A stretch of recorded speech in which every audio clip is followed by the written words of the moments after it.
ada peningkatan masalah. Nah, dari peningkatan masalah yang ada begitu ya terkait mungkin produk-produk yang memang tidak sesuai dengan standarisasi BPOM, ini seperti apa langkahnya dari BPOM, mitigasi atau mungkin langkah yang langsung dilakukan begitu ya terhadap peredaran produk-produk ini sejauh ini seperti apa, Pak? Ya, sejauh ini apa yang Badan POM lakukan, kita harus melihat bahwa seperti tadi tupoksi dan tugasnya Badan POM itu sebetulnya adalah melindungi masyarakat kita, melindungi rakyat kita secara keseluruhan terhadap produk-produk yang bisa membahayakan kesehatannya, membahayakan keselamatan jiwanya, apakah itu obat ataupun makanan, termasuk diantaranya kosmetik.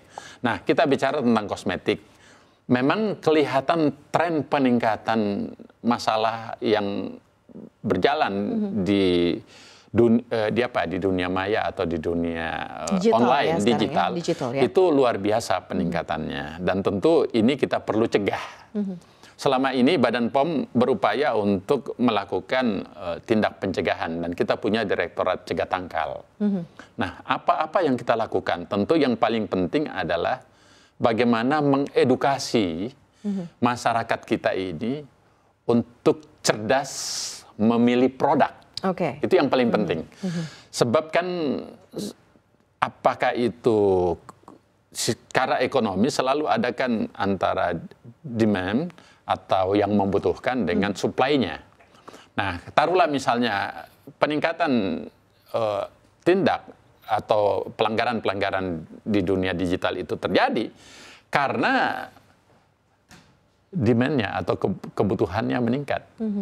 Sehingga supply dilakukan dengan cara apapun yang penting bisa laku kan?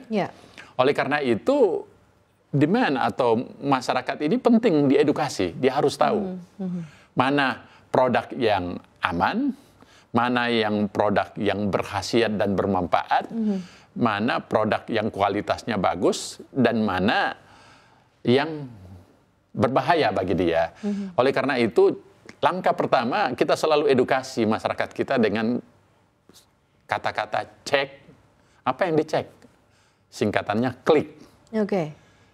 Kita harus mengecek kemasannya. Kemasan itu sangat penting, karena dari kemasan kita tahu produk itu aman atau produk itu sudah berkontaminasi. Kalau kita lihat kemasannya sudah tidak sesuai dengan apa yang seharusnya, kan bisa berbahaya. Yang kedua, L atau kan klik, L, labelnya. Label yang tertulis itu harus jelas. Ini peruntukannya untuk apa, digunakan untuk apa, apa kandungannya, apa isinya, dan sebagainya. Itu di label. Dan tentu yang paling saklek yang perlu kita lakukan di Badan POM itu memastikan nomor izin edar. Izin edar. Izin edar itu ada barcode-nya, jadi di-scan aja langsung masuk secara digital ke kita, ke website Badan POM, ketahuan asli atau palsu. Karena yang kami dapatkan di lapangan, banyak juga produk-produk yang memasang label Badan POM, tapi ternyata nomornya nomor palsu dan sebagainya. Itu kita harus pastikan. Dan yang terakhir, klik, berarti K. K itu adalah ada masa kadaluarsanya. Jangan sampai menggunakan, kalau sudah kadaluarsa baru menggunakan. Nah, kalau sudah cek klik ini, 4 itu, yaitu kemasan, label, izin edar, dan masa kadaluarsanya, itu sudah sangat membantu. Lebih dari 70% berarti sudah aman. Nah, tentu ada variabel-variabel untuk memastikan asli atau tidak dan sebagainya, khasiat dan sebagainya. Ada 25% sisanya. Di situ akan bermanifestasi, tentu kita perlu pastikan reputasi dari produsen. Contohnya, kalau misalnya produsen punya reputasi yang nakal, sering pernah terkendala masalah kualitas, apalagi produknya pernah bermasalah, tentu kan itu menyangkut reputasi. Jadi Badan POM di bawah kepemimpinan saya tidak main-main, bukan hanya kita tindakin pencabutan izin, melakukan tindakan administrasi, kita umumkan kami umumkan sekarang. Supaya itu menjadi bukan hanya hukum administrasi, tetapi juga bermanifestasi hukum sosial. Baik. Rakyat harus tahu mana produk yang pernah bermasalah atau tidak. Ini baru periode kami ini, kami umumkan termasuk mereknya apa. Jadi nggak usah cari tahu karena udah langsung declare ya, langsung diumumkan. Dan yang terakhir tentu kita harus pahami juga bahwa selain aspek yang sangat penting tadi, ada hal yang paling penting lagi, bahwa Badan POM telah membuka secara resmi partisipasi masyarakat untuk melakukan apa yang disebut partisipasi masyarakat dalam pengawasan obat dan makanan. Kami melibatkan masyarakat, ada peraturannya. Peraturan tentang pelibatan masyarakat itu peraturan nomor 16 tahun 2025. Jadi kita ayomi masyarakat. Jadi dengan demikian masyarakat juga bisa berkontribusi. Selain dia melapor, tapi dia juga berpartisipasi dalam pengawasan. Oke, berpartisipasi dalam pengawasan. Kalau tadi kan memang untuk masyarakat ya, untuk konsumen ya berarti ya Pak, melalui klik itu dan ada partisipasinya. Nah, kalau dari Badan POM sendiri membuka nggak sih, artinya adalah program khusus gitu untuk support UMKM atau memfasilitasi begitu ya pelaku industri untuk ayo labelkan produk kamu gitu ya. Artinya adalah membantu mereka si para pelaku usaha itu Pak, apakah ada gitu sehingga mereka tidak perlu kebingungan nih harus gimana nih gitu. Ada. Kita buat program khusus. Yang pertama kan dibawa kepemimpinan saya, Badan POM ini sangat transparan.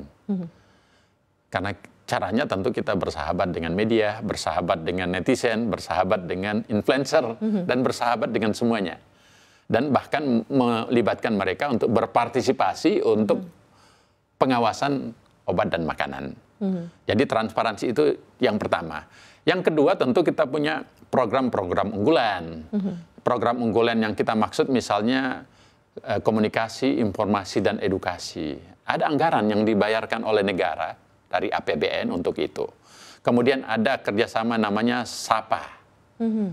Kita sapa kampus, kita sapa pasar, sapa UMKM, sapa nelayan, sapa pedagang kaki lima. Itu program yang diatur untuk apa? Supaya kita keterlibatan asistensi atau pendampingan kepada UMKM ini bisa bekerja dan bisa naik kelas. Bahkan kami buat program khusus yang disebut dengan Bapak Angkat, orang tua angkat. Orang tua angkat. Orang tua angkat ini kan begini, sudah banyak industri di Badan POM itu sangat banyak karena pilarnya Badan POM itu 3, pilar industri, pilar government pemerintah, dan pilar masyarakat. Karena industri ini, kalau yang berhubungan dengan industri besar aja, kita itu hampir 11.000 industri besar. Perusahaan-perusahaan besar banyak. Kemudian ada industri menengah. Industri besar itu apa? Yang punya revenue di atas 10 miliar kan? Nah, kalau industri menengah, itu yang di bawah itu sampai 1 miliar. Nah, itu juga ada ratusan ribu industri. Dan industri kecil dan mikro, UMKM ini, itu yang dia punya revenue kurang dari 1 miliar. Dan itu sangat besar, ada 1,7 UMKM. Nah, industri ini yang kecil ini, menengah dan mikro ini, kita mau kasih naik pangkat. Kasih naik pangkat apa? Dengan kita memberikan pendampingan. Memberikan bantuan-bantuan. Bantuan-bantuan apa? Misalnya, supaya penghasilannya bisa bertambah.